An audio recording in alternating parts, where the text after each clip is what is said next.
So, I'm going to call the meeting to order tonight. Until we elect a chair and a vice chair, we'll actually chair it for the next 2.5 seconds. Before we do that, I want to know if there are any changes to the agenda order and or corrections to be taken. No, put that right back here. What did I do? Right here, you need to do rules of procedure next. Okay? Sorry, that's easy too. Okay. Thank you. Michael, would you talk about the rules of procedure? Sure, happy to. I'm going to read this statement. The Select Board recently adopted a new set of rules of procedures. They're no longer the Select Board rules of procedure. They are for all Guilford public body meetings and have now been shared with all committees and commissions. They are here in the chat online and published on the town website. These rules request that everyone present at the meeting conduct themselves in a civil manner. Tonight, individuals will have a reasonable time to comment on actions the Select Board is considering. Comments and questions will inform the Select Board's decision-making process. Individual comments will be limited to 3 minutes. Comments will be heard, not responded to. There will be no exchange between the Select Board and a commenter. No questions will be responded to. Any questions raised will be recorded and responded to in a timely fashion. Additionally, here in the room and in the chat online, there is some basic information which includes how to contact Select Board members, how to secure a spot during the community comment portion of the meeting, how to get on the agenda, and how to communicate with the board via mail or email. I want to make sure everybody's muted. Sean Murphy needs to be.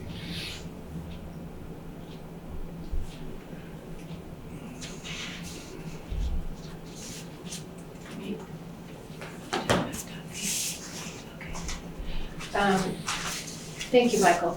So first, I want to welcome 2 new faces to the table. Tara Cheney, our new elected Select Board person. Thank you. Thank you. And Erica Elder, our new Town Administrator, who will be navigating these 3 or 4 80 computers from here on in. I'm just letting people in right now. So the first order of business is to elect a chair, and entertain a motion to elect a chair for the Select Board. I nominate Zahn Easties. I will second. Is there any discussion? Zahn has done a great job and I hope he'll continue. Rusty, any comment? I concur with what she said. Thank you. Are we ready for a vote? Okay, so roll call. Rusty? Aye. Tara? Aye. Michael? Aye. Veranda? Aye. Are you Zahn? Aye, sure. I'll vote for myself. Why not? Okay. And the second order of business is to elect a vice chair of the Select Board, and I would entertain a motion for that. I will make the motion that I would like to nominate Veranda Porsche as our vice chair of the Select Board. I will second that. Is there any discussion? So I'll call the vote. Rusty? Aye. Tara? Aye. Michael? Aye. Miranda? Aye. Zahn? Aye. Elections are unanimous. So now I'm going to turn this meeting over to the chair. Zahn, thank you. Thank you all for your confidence. Here we go, folks. Thanks very much. And I'd like to also welcome Tara and Erica, as looking forward to this. Thank you. Good. So the first order of business for us is a welcoming of the public. And this is our opportunity for community comment period. And traditionally that's been handled by Veranda, so we won't change that this Okay, time around. well, thank you so much. So we have Jen McDuffie. Jen, are you with us? Can you unmute her? Yep, I'm here. So I'm going to tell you all at Veranda's invitation about a little bit of serendipity. I'm a member of the Energy Committee, and there is a program that I'm sure you know about called the Municipal Energy Resilience Program that is funded by the government through the state governments. And part of the money that a municipality can apply for is to do some education about energy and the environment to the community. And our committee decided that we wanted to apply for this money. And the first rule of community engagement is if you want people to show up, you have to tell them about something they want to hear about. And the second rule of community engagement is if you can hit two birds with one stone, by all means do so. And there was a wonderful event that you will hear about right after me, I believe, called the Guilford Free University that was held on Saturday. And the organizers put together this lovely event that was very well attended. And the Energy Committee horned in, and we did a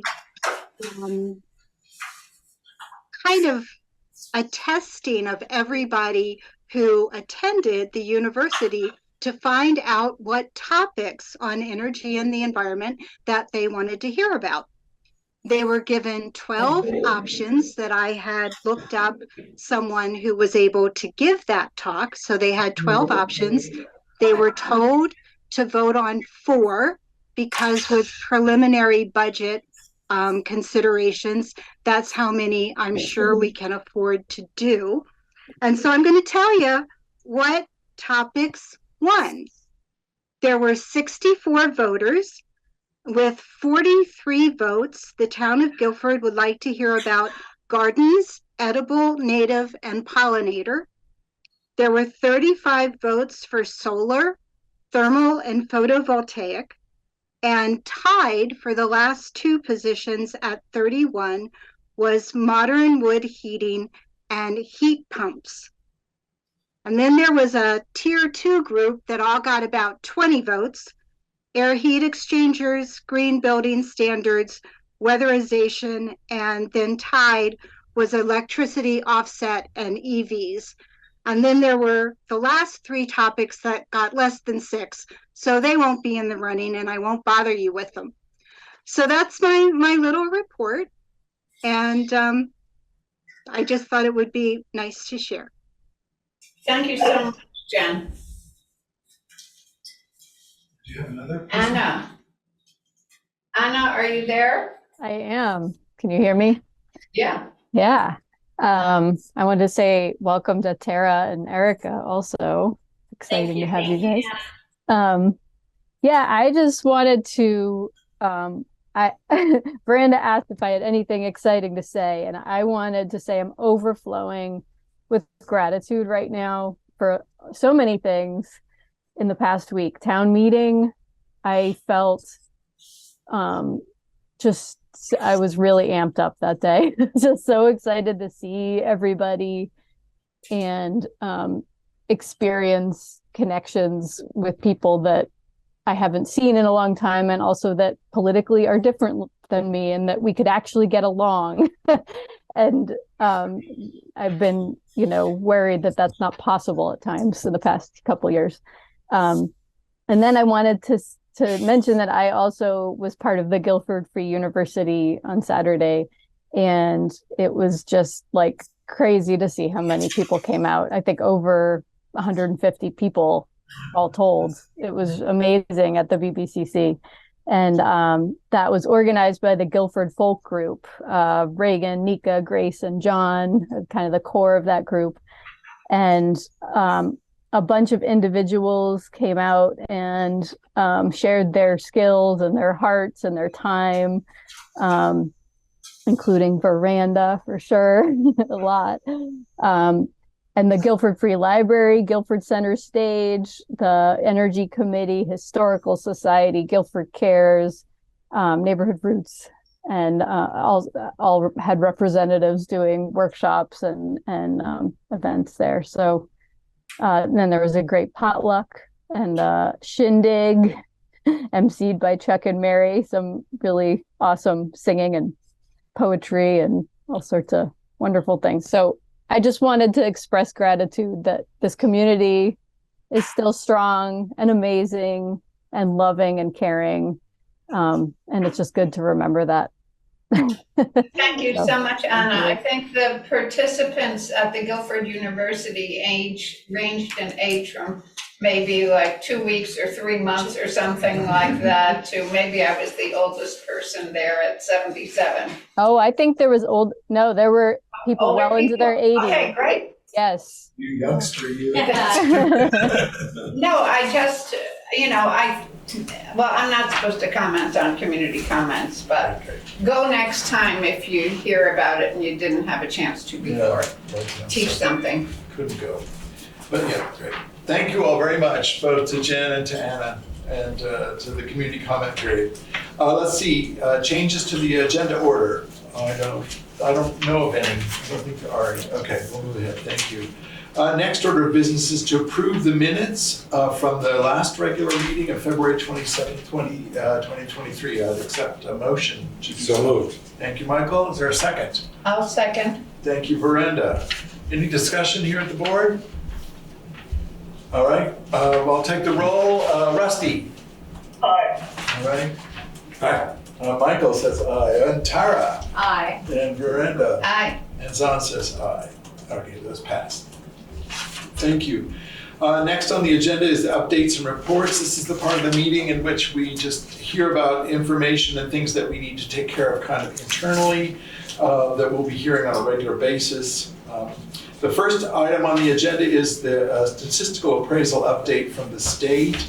And we're going to table that today because normally Lisa would be here to talk with us about that, but she's not here today. So that can be tabled. There's still time, so we'll move it on to the next meeting. The next issue under updates and reports is the highway report. So we have a couple of things we need to get through, Dan. Maybe let's just talk those through and then we can hear from you. Would that be all right? Sure. Just want to make sure we get clarification. There might have been some confusion in the last minutes. We want to be sure that, you want to talk about this? I do. Yeah, So just to clarify here. So Dan last week 2 weeks ago talked about the purchase of the Bandit chipper. And I translated that in my head and he was trading it trading a Moorbark chipper in for a Bandit chipper. And I got them all confused and I took the wrong minutes. I've since corrected the minutes. But what he did was secure a chipper for $47,746, not 50 something more. Right. So I just wanted to note that I was interpreting that incorrectly in the conversation that we were having. Oh, but it's been corrected. Yeah. Okay. And- The chipper is ordered. Chipper is ordered. We won't probably see it until end of May, sometime first part of June. Okay, okay. And just to be clear, this is an appropriation or an expenditure that we approved at our last meeting? Yes, that was, Yeah. yep. Okay, all right. Thank you.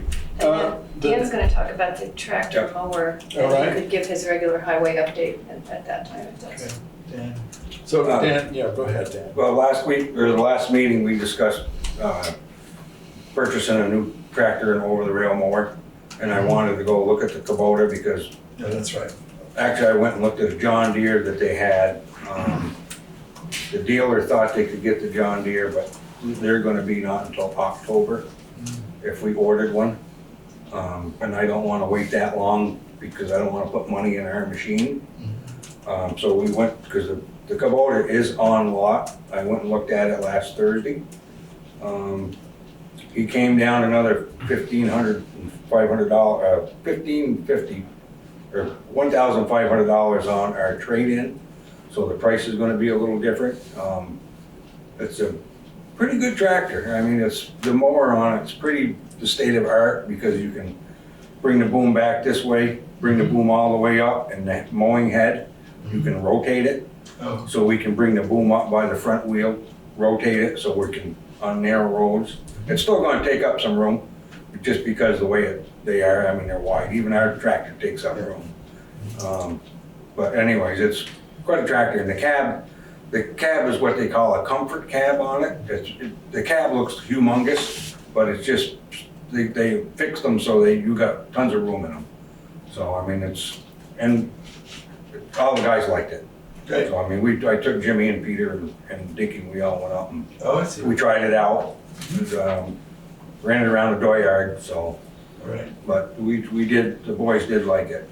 So do we need to, do you want us to approve that expenditure? Yes, because as we left at the last meeting, it was on me looking at it, Right. so, Okay, so, do you know the numbers? yes, I do.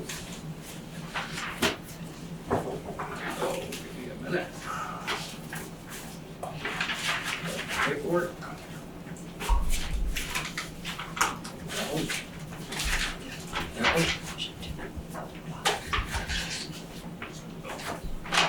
Okay, the final number is gonna be 158, 645, 17.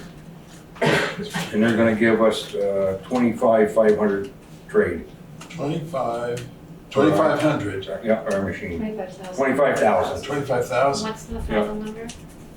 And so, one second, let me ask, is that then to be, that trade of 25,000, that will lower our expenditure? That figure I just gave you, the 158, is with our trade. With the trade, okay, so the cost is 158, higher with the 645, trade. 17 is with our trade. Okay, all right. Dan, can you tell me the years of each piece of equipment? That is a 2012. 2000. We're on a 10-year cycle Okay, on all we have a capital plan. The trucks are 10 years. The ton trucks, we keep between 5 and, sometimes we stretch them to 7. The chipper that we just traded was a 92, okay, so. But the tractor is a 2012, okay, thank you. so it's a 10-year-old, going on 11 years. Right. Okay. And one of the reasons why we get good trade-in value. Right, And also with in this price here is an extended warranty with a tractor. I'm a firm believer in extended warranties, and it's all figured in the price. Okay, great. is that 3 years? That's a 4,000 hour. Okay, Yeah. based on hours. Okay, thank you. So, Dan, I'm going to just stop here and I'm going to move that that the select board approve this expenditure, but I'd like to hear the number one more time. I'll give you the paper, how that's done.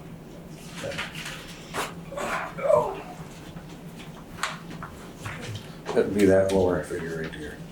Okay, so the number, the expenditure we're approving this evening by my motion is $158,645.17. Got that, Erica? Yep, thank you. Okay, all right, thank you. All right, so is there a second for that? Thank you, Brenda. Is there any discussion here at the board? Okay, I will open it up to the community here for any comment. I just want to say once again, in a slightly formal way for now, that comments are to be directed to the chair. Everyone has 3 minutes if they'd like to speak, to state an opinion or give a statement. And because this is a comment period, there will be no back and forth between the select board and the speaker. Any questions will be recorded and answered as soon as possible after the meeting. So as the select board considers this motion, now is the moment to hear from residents about it. So is there anybody in the community that would like to speak to this? All right, I can say something. okay, great. Where the money's coming from is our capital, it's through our capital purchase, which we have a good amount of money in here. So I just want to clarify it's coming out of because we put in, I believe it's $250,000 a year towards for purchasing equipment in our capital budget. $225,000. Yeah, so I mean, we haven't bought anything for 3 or 4 years. Yeah, so- you have not. And we've got a good amount of sum of money in here. Okay, I make Good. one more comment. so Ann, And I was on the board when we began the capital reserve fund. What it avoids is any borrowing. Before, anytime we had equipment, we had to borrow for it. yeah, And so this avoids any borrowing, and it's, saving money up front as opposed to paying for it. it's good planning. Yeah, good. I think so too. Dan, at the last meeting, you'd mentioned that the next big ticket item would be a grader? Yes. When is that, what's the time frame on that? I was gonna wait for probably until the end of April before I start that process. Let's get this stuff done first. Great. Okay, thank you. Let's take the roll call. Rusty, in favor? Aye. Thank you. Tara? Aye. Michael? Aye. Miranda? Hi. And Zon says aye, so that passes. Thank you very much, Dan. And now we'll move on to the MRGP grant revenue and expense report. That must come from Sheila, perhaps? Yes, Okay. thank you. So we now have, as people have become more aware, project accounting sheets so that we understand revenues and expenses and net cost of the town and where they're coming from. So this summer, Dan's crew did on the municipal roads general permit work on both Butternut Hill and Kachuk Road. And the town received a grant of $25,600 for this project and from VTrans, for the Act 64 fund. And the town's match was to be 20% of the projected project cost. The state recognized a total cost of $55,391.10 for the project, which meant that the town, but we were only getting $25,600 for the grant. The state recognized of that $55,000 labor in the amount of $13,307 and an allowance for equipment in the amount of $30,703. Which in fact the town was not out of pocket for. Out of pocket costs were only $11,381.30. So that means that this grant, which came to the town and which often people are worried cost the town more money or cost taxpayers more money, put $14,230.70 into our Act 64 grant fund for future work. It's great. Thank you. Okay, next on updates and reports is a notice about a hearing date to be set for the Jason Herron versus Town of Guilford Selectboard. And I just want to report that we've been advised by our lawyers that the case is moving forward to the Supreme Court and that once the Supreme Court has identified the date for the hearing, we will be notified, and I've been told that that date will be, we will have at least a month's notice before the date. That's the standard practice. So we will alert, we don't have that date now. It's on the docket and up at the Supreme Court, but once we hear what the date is, then we will alert folks in town, just so we can all be aware of it, if that matters. All right. Is there any, let's see, we'll move ahead to the next item of business, which is old business, and those for the newbies here, that just simply means material information that we've already addressed in the past at prior meetings, and we're seeing it now again for either action or further updates or further information. So the first item of business under old business is traffic safety in Algiers Village. Shall Guilford approach VTrans, and if so, about which option? And I'm going to turn this over to Sheila to walk us through this. So this has come up, Ann, since 2017 or 2019? No, at least since 2017. Yeah. Or before that. I think so. Yeah, because, so we, and the town, VTrans did a traffic safety audit report back in 2018 and made several recommendations, some of which we have observed, and they changed the speed limit from 45 miles per hour to 35 miles per hour in the village. Regardless of that change in speed, and the town has had complaints over and over and over again. Everybody fears taking their life in their hands, exiting the store, crossing from Richmond or out the Tontine building, crossing the street. So this periodically comes up with VTrans, Mark Pickering, and, mostly Mark Pickering. So in January, I said to him, I know we can't have sidewalks, and therefore we can't have crosswalks in Algiers Village. Can we put in a three-way stop sign at the Route 5 and Guilford Center Road? So to give vehicles exiting the Guilford Country Store and pedestrians trying to cross the road a better chance to make it safely across. And he said he would pass the request on. He did. It did not meet with great enthusiasm from state higher ups. He said that the best process would be to work with the Wyndham Regional Commission to get a grant for a feasibility study on pedestrian and bike safety, to which I will confess, I protested. He said the study will provide options for actions and the town can then apply for a second implementation grant. Each grant would require a 10 to 20% town match. So, so we had a bike and pedestrian feasibility study in Guilford Center, and there hasn't been much action to date, except for Dan widening some of the shoulders that he could. But otherwise, there's been no implementation project of all of the recommendations in the Guilford Center on School Road to Sweet Pond Stage Road. Conducting a study, feasibility study, could take about a year, and then we'd get to implementation. So Mark suggested that we write to the state, write to him, and then pass it on to the state that we would like a three-way stop sign, if that's what the select board wishes.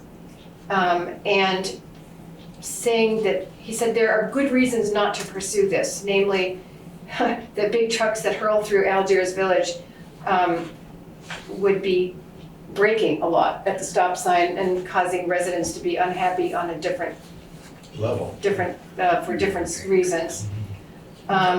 So he said, rather than requesting permanent signs, it's possible to ask that signs be placed on a temporary basis to see if they're effective.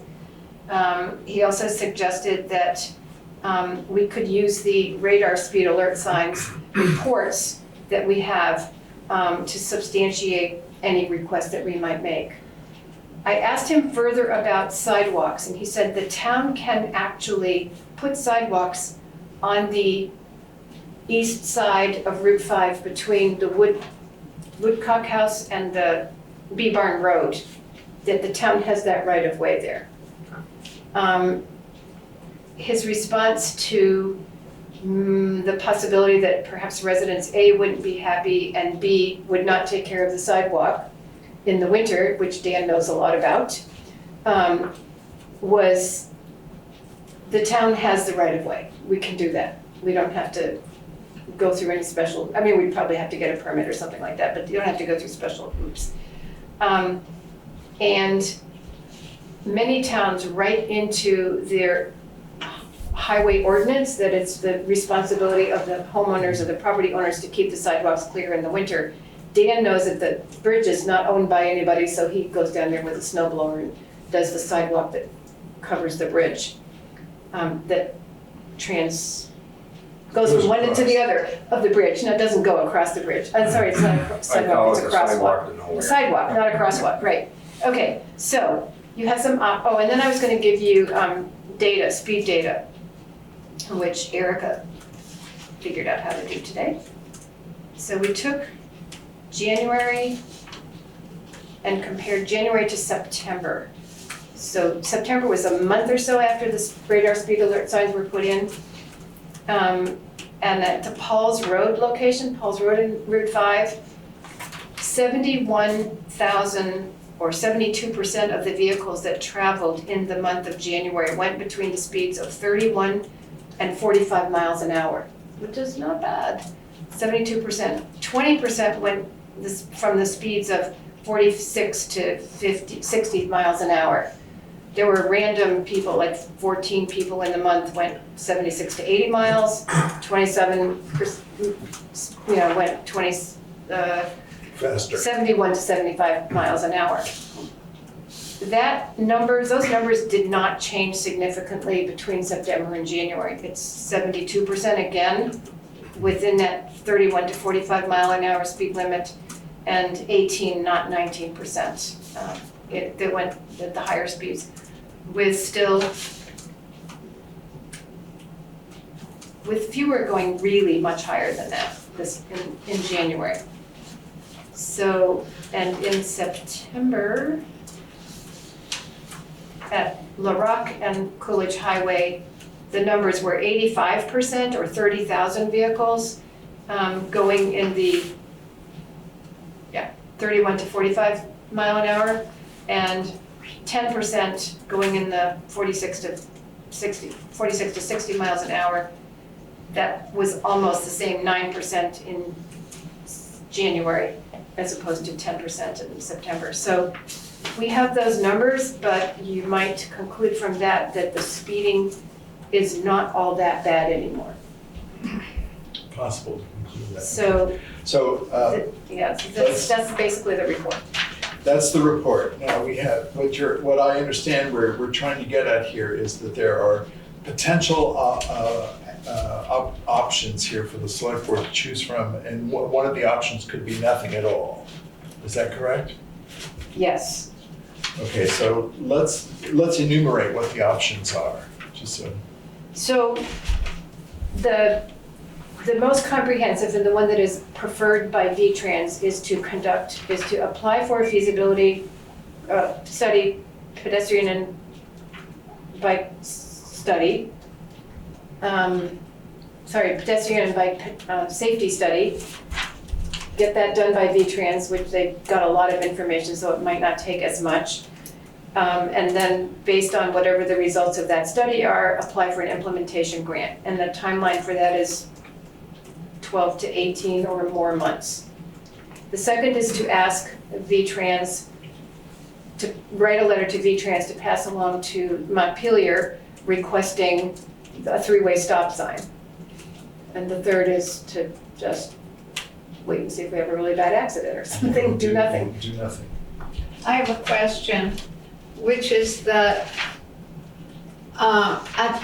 suppose we did have a feasibility study, I just don't have a clear idea of what kind of modifications we could get at the end of the study. If we can't have crosswalks, and if stop signs, or let's say a blinking light, that wasn't really brought up, would cause trucks to make noise that would upset residents. I don't know what the positive option is for us at the end of a feasibility study if they thought, oh, this is a dangerous crossing and so we have to do something. Yeah, I have an opinion about this. I propose that we write to VTrans because this area is only getting busier with the Guilford store. They're very busy. Write and request the three-way stop sign. MT3 and Vermont Roadworks have numerous big trucks. They have to slow down, take a right onto Guilford Center Road every day, and nobody's complaining. So we have no complaints now. I think that we write, and I would be willing to do it, and stress the danger of this location and that someone could get killed. I do not think that we should wait and do a feasibility study. That's my opinion. I'm going to step in here and suggest that we, are you willing to make that a motion? I am. All right, and so let's have that on the table, then we can continue discussion. Yeah. So a motion has been made to seek a three-way stop sign. Is there a second for that? I'll second that. All right, Michael, great, thank you. Let's continue the discussion here at the board level. And Answer Miranda's question. okay. You can have crosswalks. We can have a crosswalk across on the east side of. It doesn't have to be a stop sign. It could You be mean not a crosswalk? You could have the sidewalk on the other side and then a crosswalk between the two sidewalks. You have to have an entry point and an exit point, and the entry and the exit point have to be sidewalks. But if so that explain to me where the crosswalk would be in your mind. The crosswalk would have to be on the in front of the Tontine building. Yeah, to go over to the other side, because there's no other crosswalk in front of Richmond, so it would have to be where there is a crosswalk now. coming down Guilford Center Road onto the intersection, there's a crosswalk on the south side of Guilford Center Road, and the crosswalk could, this crosswalk, I'm sorry, I'm saying crosswalk, but I mean sidewalk. Yes, There is a sidewalk that goes down Guilford Center Road. yes. There could be a sidewalk across the street on Route Like 5, that, no. and then the crosswalk would go Okay. between that. But there would be no stop signs associated with such a crosswalk. There would be a crosswalk, and maybe a blinking A crosswalk blinking sign. cross like we see in Brattleboro now, yeah. But it's Yeah. the people exiting the Guilford store that have such a problem. So if there's no stop signs, no one's slowing down. Right, If they don't see a person, they're not slowing down. If they don't see a person in the crosswalk, nothing's making them stop but a sign. yeah. I hear that, yeah. Okay. Anybody in the community have anything they want to offer here? To me, Russ? if it's broke, don't fix it. It sounds like those signs are working. And we really haven't had many problems, at least not to my knowledge, around that area lately. So, I mean.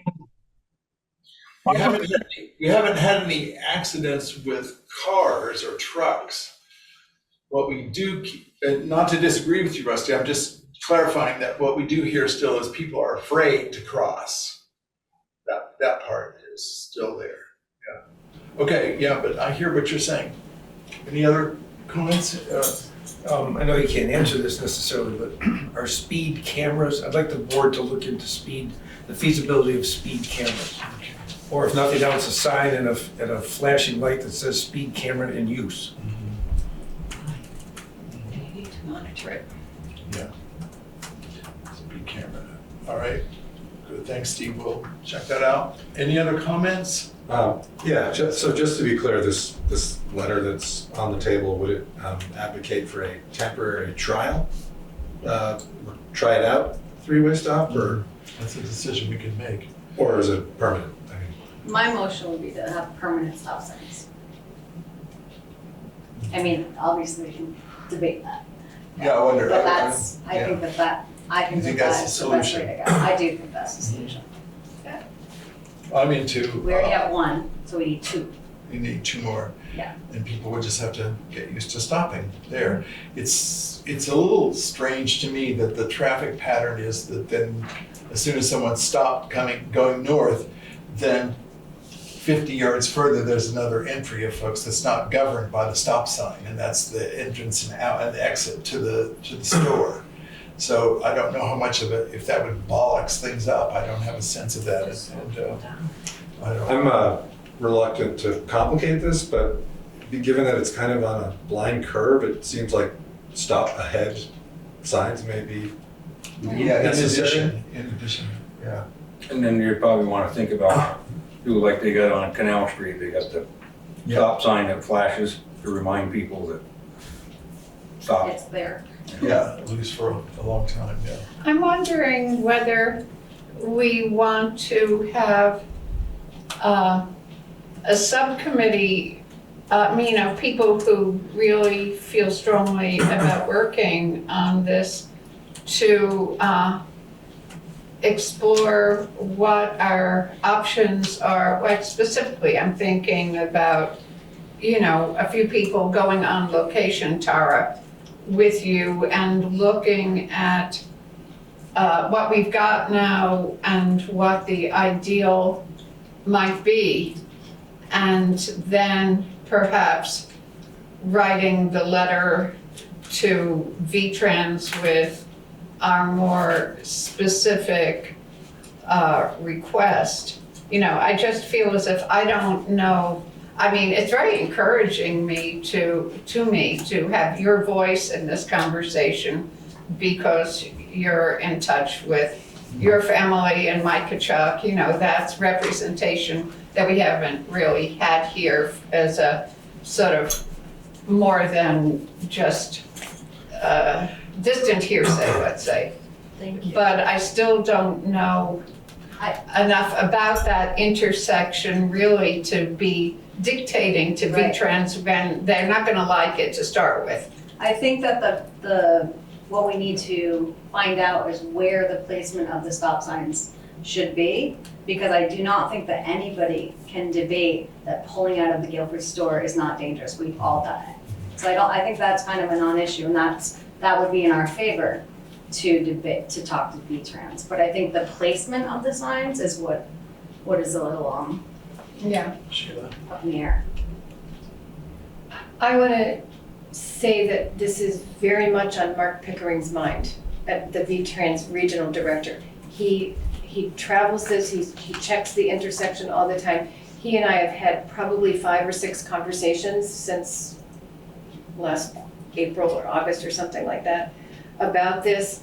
And he has some good recommendations. He would work with Tara and Erica to create the letter that should be sent to Montreal without a lot of extra work. Montreal? Montpelier. Where are you going after this? You all understand that this isn't like a time for me to go? Okay. So I'm just gonna suggest respectfully that you don't really need a subcommittee.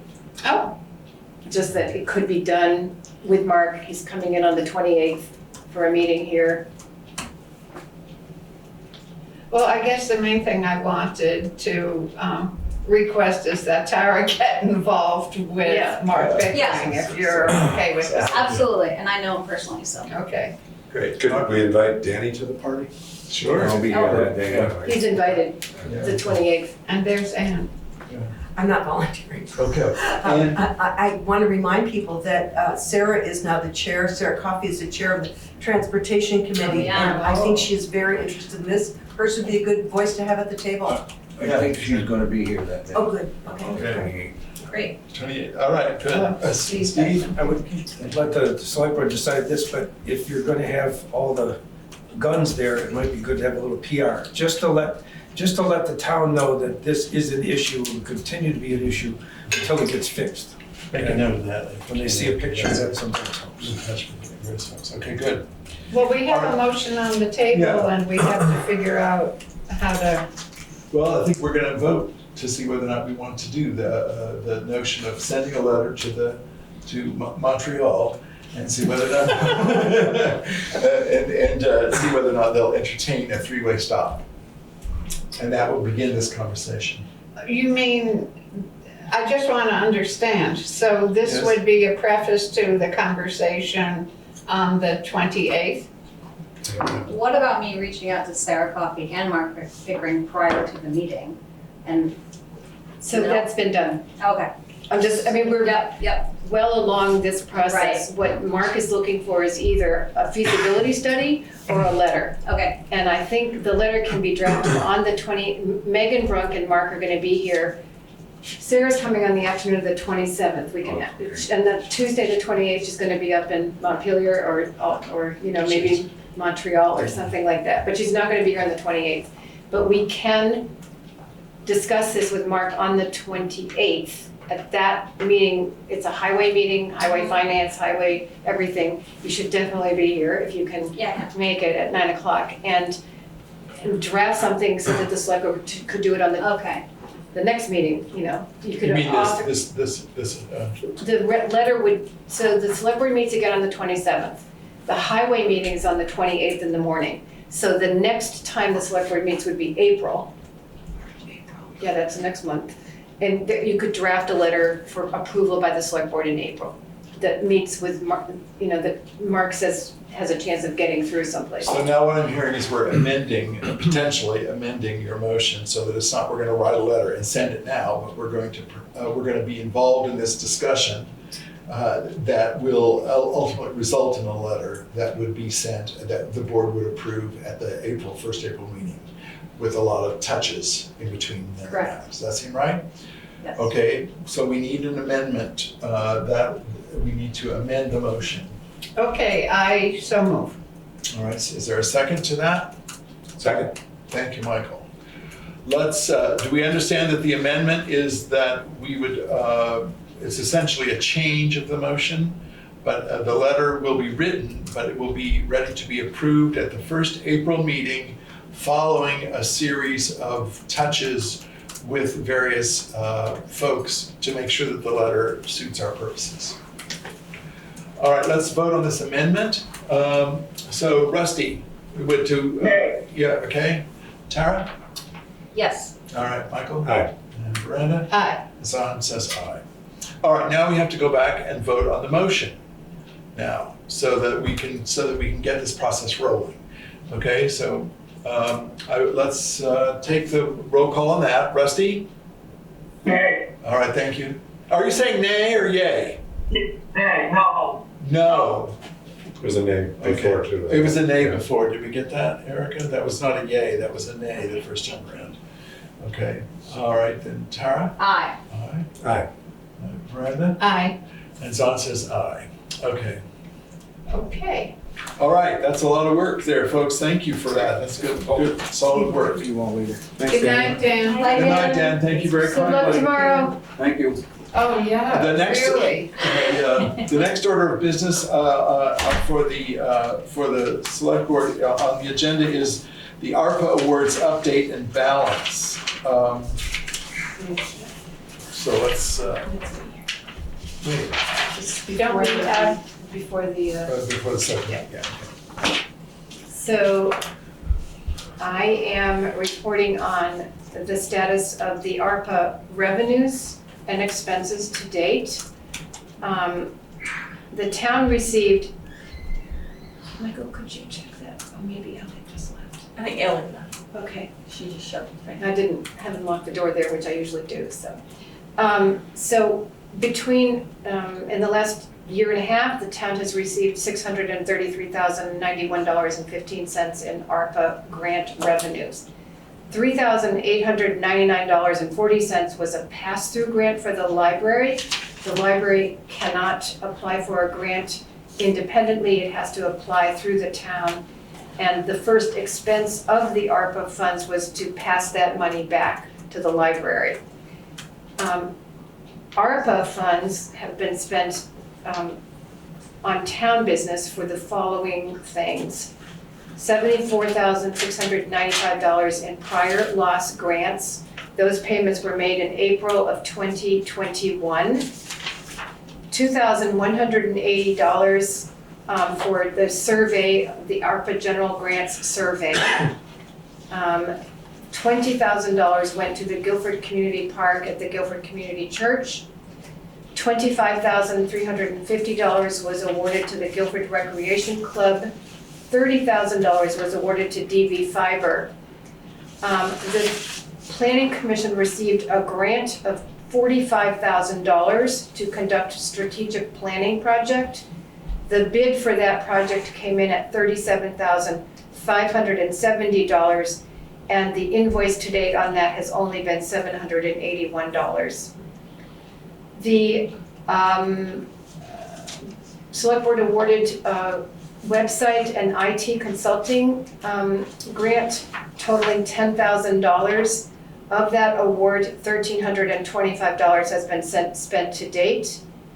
There was a grant awarded to the Brattleboro Community Center for a generator in $48,417, and the Guilford Free Volunteer Fire Department, mistake, typo, was awarded $121,306 for digital radios. The subtotal of completed awards is $327,953 out of the $633,000. We have to be expended $1,000 to the Energy Committee for their window insert program. There is a grant of $52,370 pending for a generator for the Guilford School to serve as an emergency center. And then there is an outstanding grant for a town grant writer in $20,000, which will be awarded if it is determined that Ellie can't do grants, but we think she can. So that would be, if all of that money was expended, it would be a total of $329 for a total of $176,762 left to be dispersed that is completely unencumbered. There may be more than that will be available but unencumbered to date is $176,762.47. Thank you. Sheila, does anybody have any questions about that? That, we should probably make that available. That'll be part of the minutes. I suppose that report will be part of the minutes. Good. So people can read that. It's a lot of information to absorb right now. Yeah. All right, we'll move ahead to the next order of business, which is the subcommittee's recommendation, an ARPA subcommittee recommendation for the Friends of Algiers Village grant application. So I'd like to just note that we have that recommendation. There was a 4-person subcommittee that worked on this recommendation for us, and they submitted it to the select board. There are 2 issues that I want to address related to this tonight as we go forward. So let me read what the recommendation is. That we need to accept the recommendation. That will be one thing. Then there are 2 other issues that we need to address. Altogether, I'm imagining there'll be 3 issues we have to address here tonight with this recommendation. One is to receive it. The ARPA's funding subcommittee met on March 5th, 2023 to review the request for funding from the Friends of Algiers Village Incorporated. The subcommittee recommends the select board fund the proposal in the amount of $29,300 and that the funds be applied. And then there's a description, I won't bother to read all of that. There's a description of how the funds ought to be applied. So I think that if the select board has read this, and if we're willing, I would make a motion that we accept this report. Just that means we are receiving it. We're not approving it, we're not expending any dollars. We're simply accepting this report into the record. I so move. Okay, thank you. Is there a second? I second. Thank you, Tara. All right. Let's just quickly do that. I don't think we need a discussion at this point. Rusty? Aye. All right. Tara? Aye. Michael? Aye. Brenda? Aye. And Zal says aye. Okay. I keep saying Tara, it's Tara. Right? No, it is Tara. It is Tara. Yes, Okay. yes. I'm on the right track. Okay. Thank you very much. Sure. Okay, so then the other order of business that I want to, the first order of business here after that is that I want to explain that, first of all, thank the subcommittee for doing this work. I think it's important to understand that in all the grant expending that the select board has done, we have used a practice so far that we have not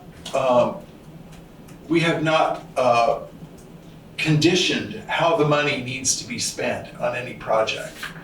In other words, there have been several projects that did not receive their full amount of money. The report that we received from this ARPA subcommittee, they gave us a report and the select board made decisions about that. But there were not conditions about how the money was to be spent. The only condition that we have recommended is that there be talk with folks that have similar projects, or that there ought to be searches for for grants, if possible, further grants, because we're looking for collaboration, we're looking for engagement from other sources. So I would like to just discuss that a little bit. I'm a little uncomfortable personally with this recommendation in that the select board would in fact state, contrary to our policy, our practice so far, would state how this money needs to be spent. I personally am more comfortable with simply recognizing that we did not fund the full proposal and that we're funding it at this level instead. Is there anyone who has anything they'd like to say about that?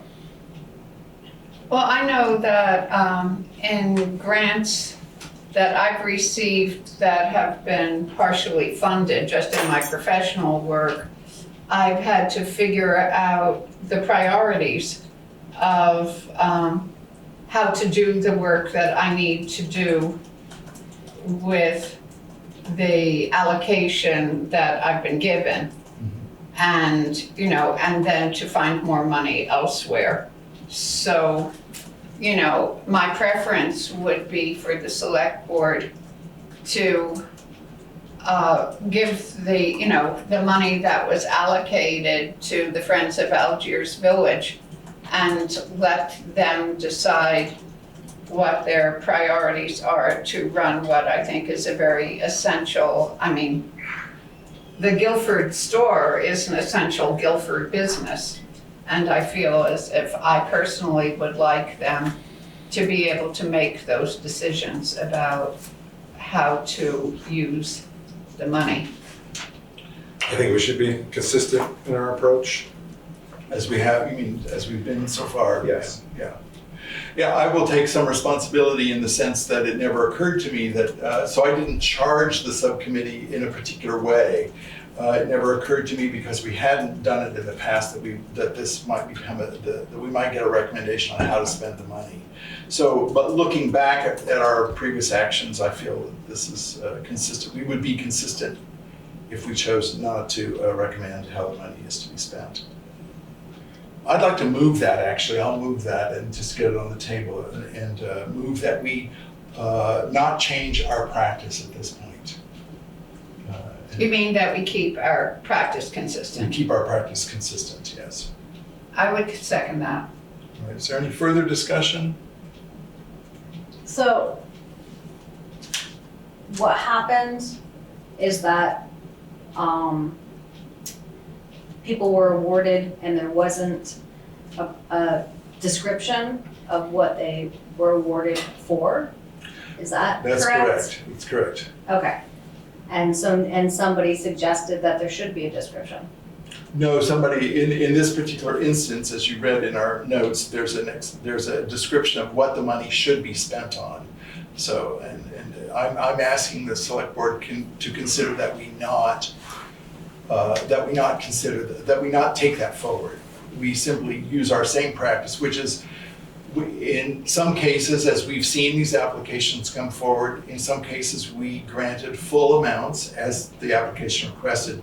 In many cases, we didn't grant the full amount. We simply gave a smaller amount, but we didn't stipulate how that money was to But be in the spent. application, there had to be an essential need proven. This, yes. Okay. Yeah, and yeah. And so, the request from the Friends of Algiers Village had specific requests. and they met the ARPA standards. So, Okay. Thank you for clarifying that. is there any further discussion about the notion of sticking with our same practice going forward? I guess my further thing would be, we still have ARPA funds to allocate, and that if we are going to have another subcommittee, that we try to pull together our charge to Yeah. that committee better. Because I feel the same way that you did, that we weren't clear enough in our instructions. And you and I had the opportunity to work with the ARPA Advisory Committee, and so it just slipped my mind that, the other people hadn't been part of that, so they wouldn't know. Can I explain to you how we got to that decision? Why we did that? I can explain to you why we came to that decision. Can you understand it? Okay. You can explain why You can explain why we came to the decision. Why the subcommittee came to that decision. Okay, is that, okay?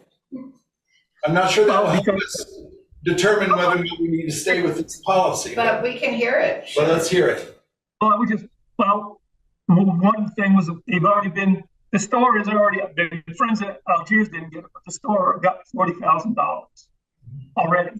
And so they asked for more, and we just wanted to make sure that money went into the store. Yeah, okay. Yeah, good. That's what I understood too. So there was a request to break it Well, the down? money from the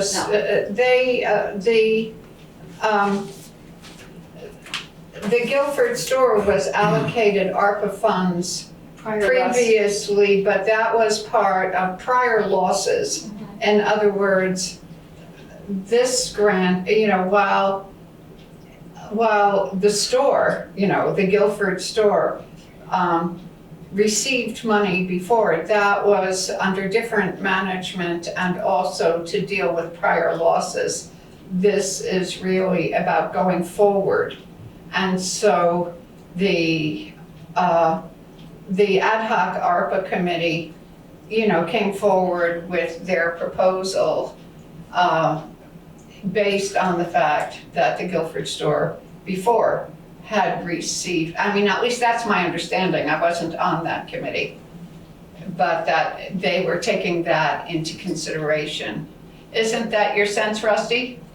Yes. Yeah, I just wanted to give respect to the committee, that was your supposition. Yeah. I think it's fair to say too that the prior Guilford store request was from the owners of the managers of the Guilford store and not from the Friends of Algiers. They were two separate applications for two separate purposes. Yeah. I see a hand here. This is a little sticky. It would be good if one question could be answered. Are all ARPA requests to the town and the subsequent allocations public? Yes. So anybody who wants to see the application can go online or someplace and see the application? So No, I'm sorry about that. a lot of the financial data is personal data or it actually, it can't be made public. The general request can be made public, but particularly the prior loss grants are delving into people's financial situations. So if it's no, that's fine. It's Yeah, just I no. think, So cast your mind back to the select board meeting when this was first raised. And there was a fair amount of discussion back and forth about what was it for, what was the list. And I said at that time, I think what I would suggest that the subcommittee take a look at this, and if it's nay, again, if the subcommittee votes no to the request, then it doesn't matter what the list was for because they didn't get any money. But I also said that if it was a positive decision, that at that point, it should be considered that the list that was asked for should then be shared. And So the general request, I want to just be clear, I understand. When you say the list, you mean the general application? well, not the whole application. There was, if I remember correctly, a list that somebody said there was a list of things that the grant was going to go, or the ARPA funds would go toward. Oh, yes, that's what we And just. just 6 on there or something else, and but it wasn't at a time when that would be revealed because there was no decision to do it. Right. There was a fair amount of discussion about it, and it would seem to me that it was reasonably agreed, if you can change it obviously, but if it was reasonably agreed then, that if it was a positive discussion and decision, that the list, for the money for the Friends of Algiers would be shared. Yeah. Not the whole application. Right. Just the things that were, and then even if it's just an intention, we know that the ARPA funds were granted for, the intention was to use them for these, even if Friends of Algiers decides to do something else completely different with them. But at least it harks back to the previous meeting where this was a big discussion. Okay, all right. Let's follow up on that. List of awardees and applications. Okay, I think we can, we just got a report on those this evening, so, okay, good. We'll take time for that. So I'm gonna move us forward, if I may, please, and ask the select board to vote on whether or not we can stick with the current policy, which is that we fund without stipulation. That the dollars are simply awarded without stipulations to how the monies need to be spent. There are stipulations that go with, like, seek other grants and things like that, more general, but not specific. So I'd like to require, see, there's Tammy. So asking a vote for that. So Rusty? Aye. All right, Tara? Aye. All right, Michael? Aye. Miranda? Aye. Okay, and Zon says aye. All right, so we'll stick with the same policy going forward. So now we need to determine whether or not we want to accept the proposal from the subcommittee to fund $29,300 for this project from the Friends of Algiers project that they've described and has been seen by the subcommittee. I will move that we go forward with that dollar figure. Okay. You want to, is there a second? Well, I've been seconding a lot of stuff, so I'll let somebody else. I'll second it. All right, thank you. All right, thank you, Christine. All right, thank you. Is there any discussion about that number or any consideration about the board's willingness to move forward? All right, I will move forward then and ask for a vote from the board. So Rusty? Aye. Thank you. Tara? Aye. All right, Michael? I will abstain. All right, thank you. Miranda? Aye. And Zahn says aye. All right, so that passes with one abstention. All right, folks, another sturdy discussion. Thank you very kindly. We'll move on to new business. The first order of business is that conflict of interest forms required by Guilford's policy, set of policies, will be signed by the select boards this evening. I don't know that we have to move or act on that except to individually sign them. Is that correct? No, you just say that every year, newly returning select board members complete these conflict of interest statements, and they've been given the statements to sign and hand to Erica to put in the files. All right, so And we'll know where they are, we'll know too. where they are, and We'll know where they are, and yes. we'll just to make sure, and then Rusty will sign his probably electronically, and we'll get Yep. those in, and then we'll have those. I sent mine in. He already did. Oh, Wow. good job, Rusty. Great. So we're just about done here. I want to just remark and say, I said it again, but I just want to say it one more time so that everyone in the community is clear that Guilford is the only town in the state of Vermont that requires its select board to actually sign a conflict of interest statement. There is, in Vermont statute, there is statute about conflict of interest, and that every town has a way of doing that. Guilford is the only town that requires this paperwork. I'm not saying anything about whether I think that's good or bad, I just want us to know that that's the case. And there, we'll have all these records now in place if anybody would like to see them. Give us time to pull them together. It may take a week or so before we have them in the right place. Well, it's nice that there are people who are still employed who are on our select board. That have to actually fill the things out, right? Yeah. All right, now we move forward to this is an annual tradition. We're moving forward to the part of the meeting where we the select board appoints a series of town officers. Son, Yeah, sorry, Ann. and this does not have to do with this agenda item. I just wanted to say thank you for the chance when you were on that, so thank you. I'm happy to do any reporting. I'm sure somebody will let me know about reporting requirements. Yes, yeah. Well, we're so grateful that the store is so vital, Okay. you know, it's great. Stop by, Ally is kicking it out of the park. So Yeah. she's doing an Yes. amazing job. That's And she'll fantastic. do even better when she has stuff she can hook up. Work with her, yeah. And thank you for. All right, so. Folks, what we have, normally the select board goes through a list of appointments, many of which are faces and names we will recognize who are in these positions ongoing. We just reappoint them every year or every second year or every third year. As I understand it, the administrators have checked with every single person on this list to make sure that they're willing to continue their service, which is a requirement. Which is nice. Which is also nice. We know we're doing the right thing, Buy-in. so that's good. And so I will ask Erica to read through the list of the names that we have to be responsible for approving. Right, whose appointments are up this year for reappointment. So Road Commissioner, Daniel Zambreski. Emergency Management Director, Dan Ingold. Fence Viewers, Dan Zambreski and Dan Ingold. So members of the Conservation Commission, Susan Bothran, Ann Montgomery, and William Jewell. Planning Commission, we have Nathaniel Matheson. He's the only one whose term is up this year. On the Recreation Commission, we have Mary Wallace Collins and Ashley Kane. And for the Wyndham Regional Commission, Gabby Kafreda and Steve Lemke. For our Town Pound Administrator, Marianne Lawrence, who is here. The Floodplain Administrator, also Steve Lemke. Energy Coordinator, Gary Swindler.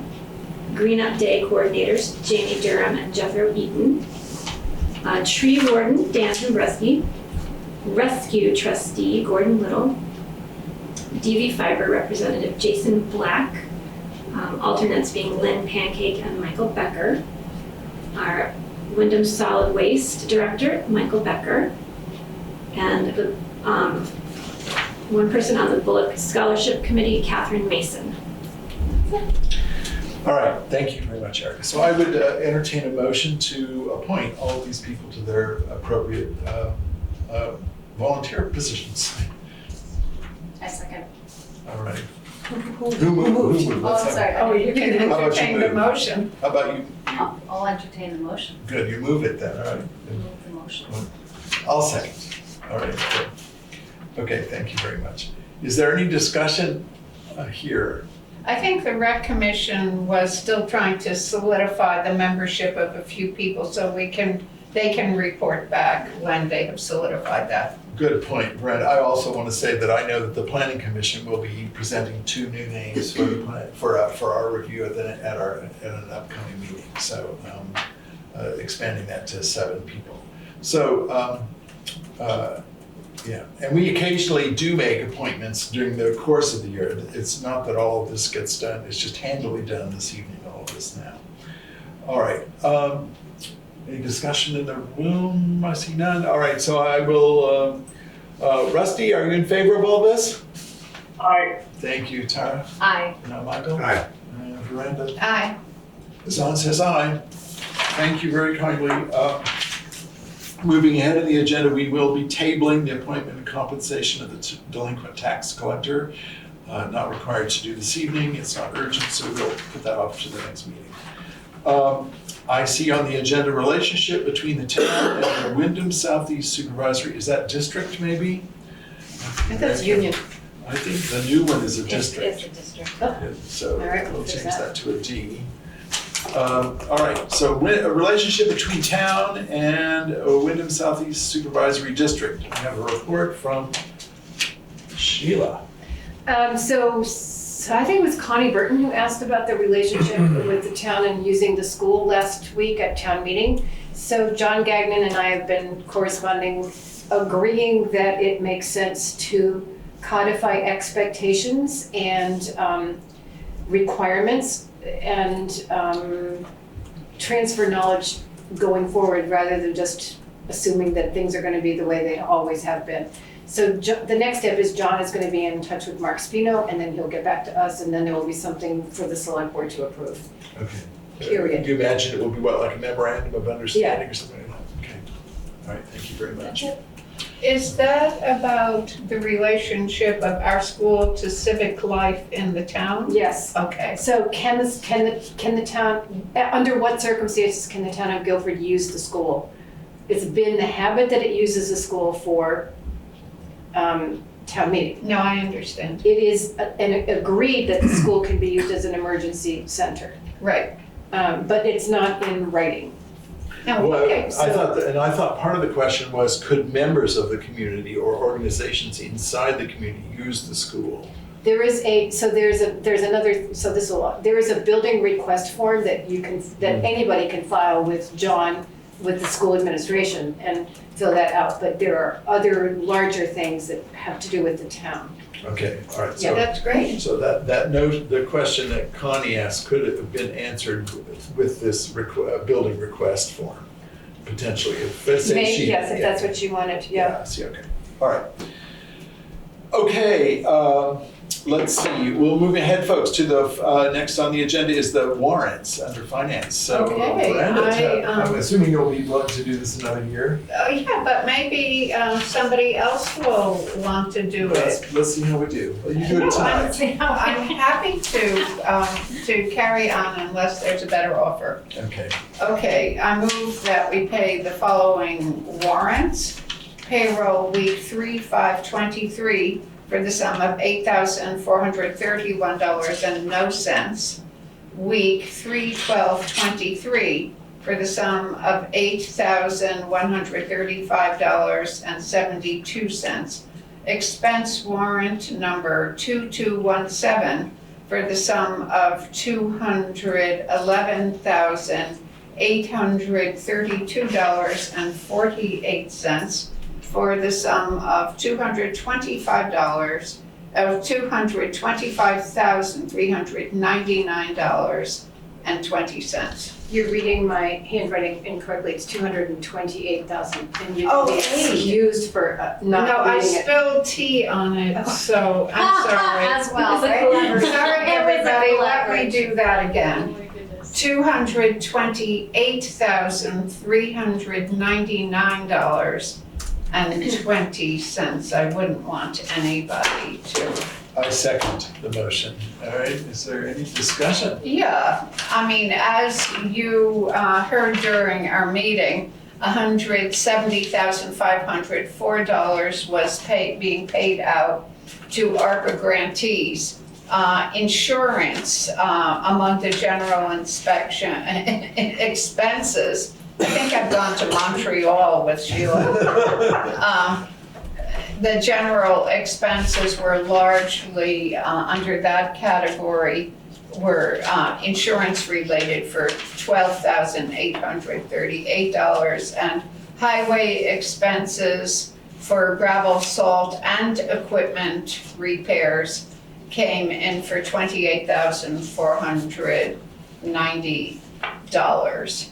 So those were sort of the big ticket items for. Gets us well close to the 211 as you describe all of those three things. Yeah.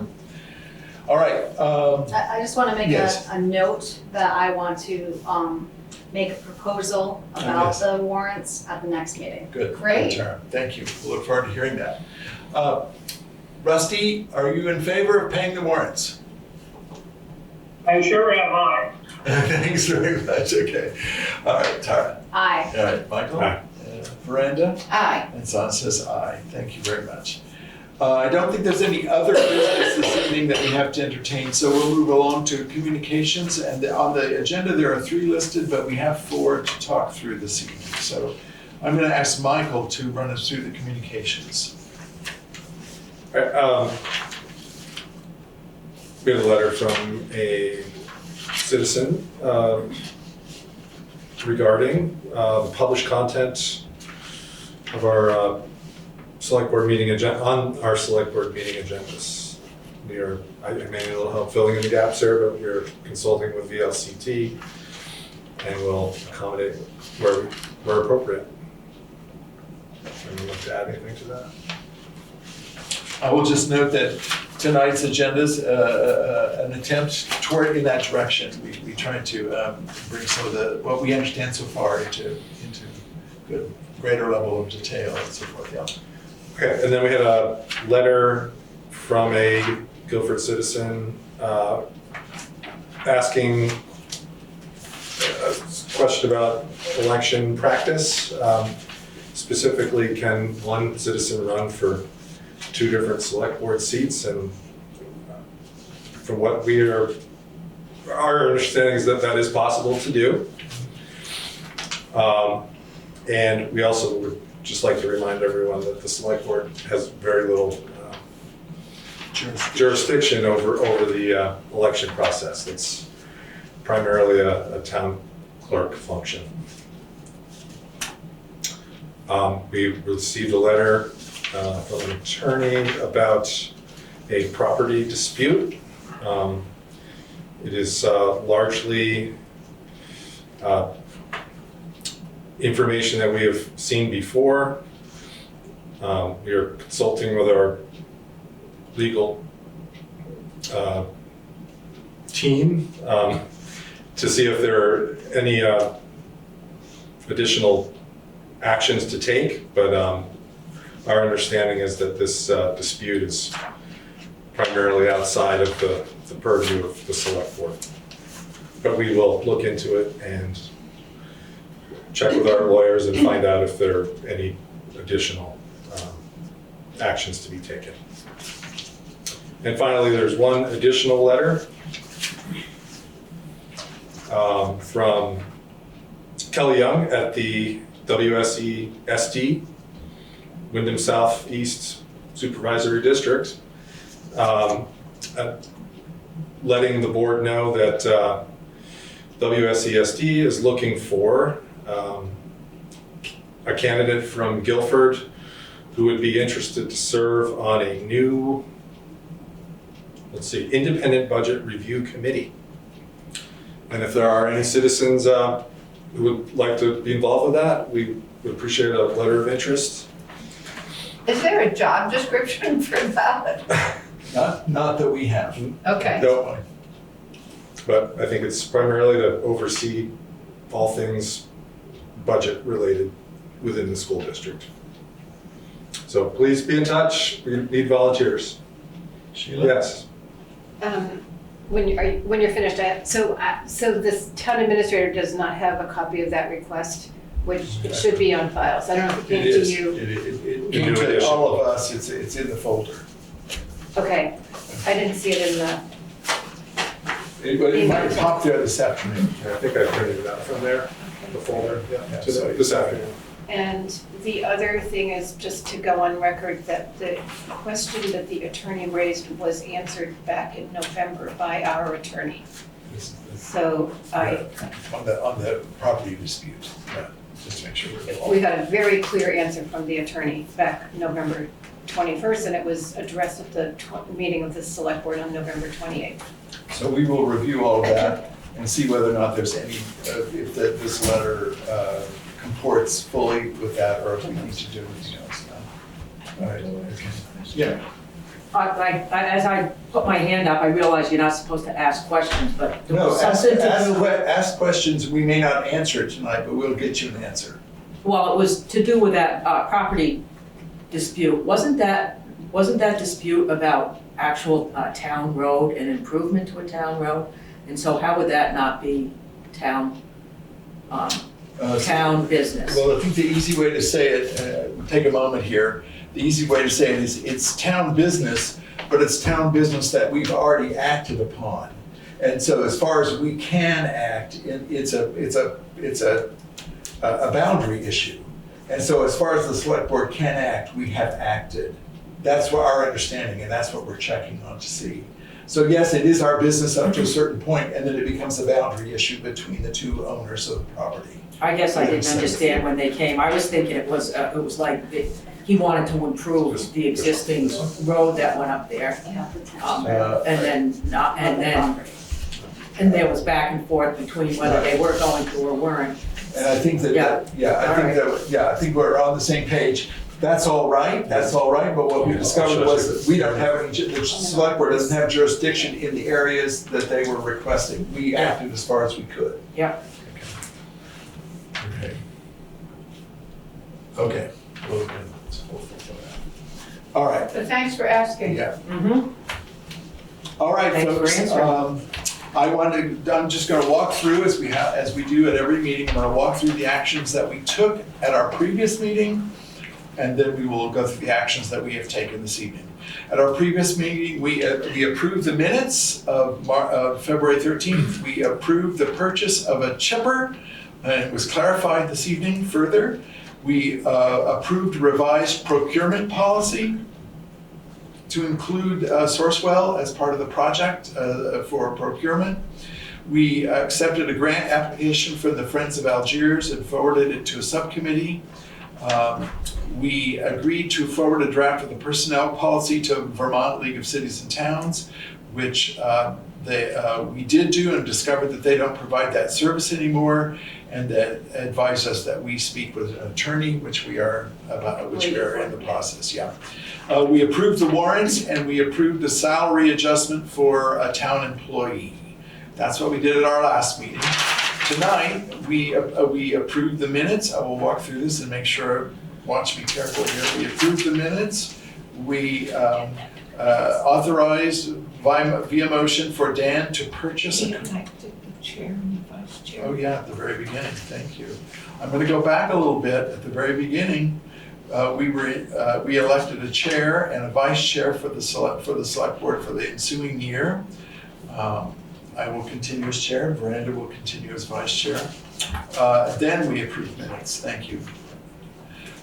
Then we authorized Dan to move ahead for the highway department to purchase a Kubota Tractor mower.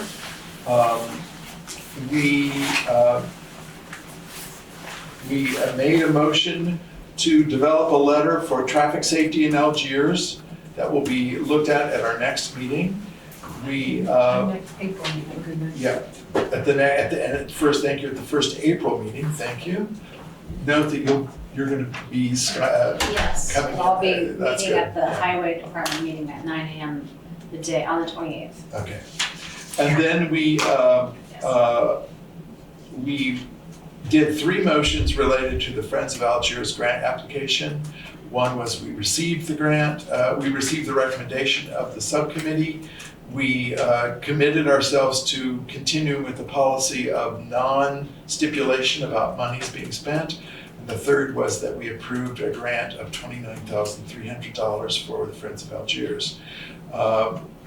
We appointed quite a wonderful list of town volunteers to serve as officers in our town, and I'd just like to say thank you to every single person in Guilford who stands in these positions. We are greater and stronger because of everyone's volunteer spirit and willingness to move forward.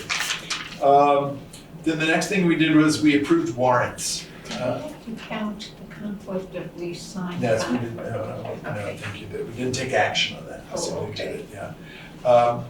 The warrants were approved, and I think that was it. So at this fine moment, we are gonna have to seek another person who's very eager to propose that we adjourn. Our eager member is no longer a member of the select board. So is there a motion to adjourn? Sure, I'll make that Okay, motion. please, I motion. Okay. I want to give it to Rusty. Sure. Okay? You want to second that? I'll second. All right, so Michael will second. All right. Rusty, are you in favor of adjourning? Absolutely, aye. Thank you, Tara. Aye. Thank you. Michael? Aye. Brenda? Aye. And Zan says aye. Okay. Thank you very much, everyone. We'll see you in 2 weeks.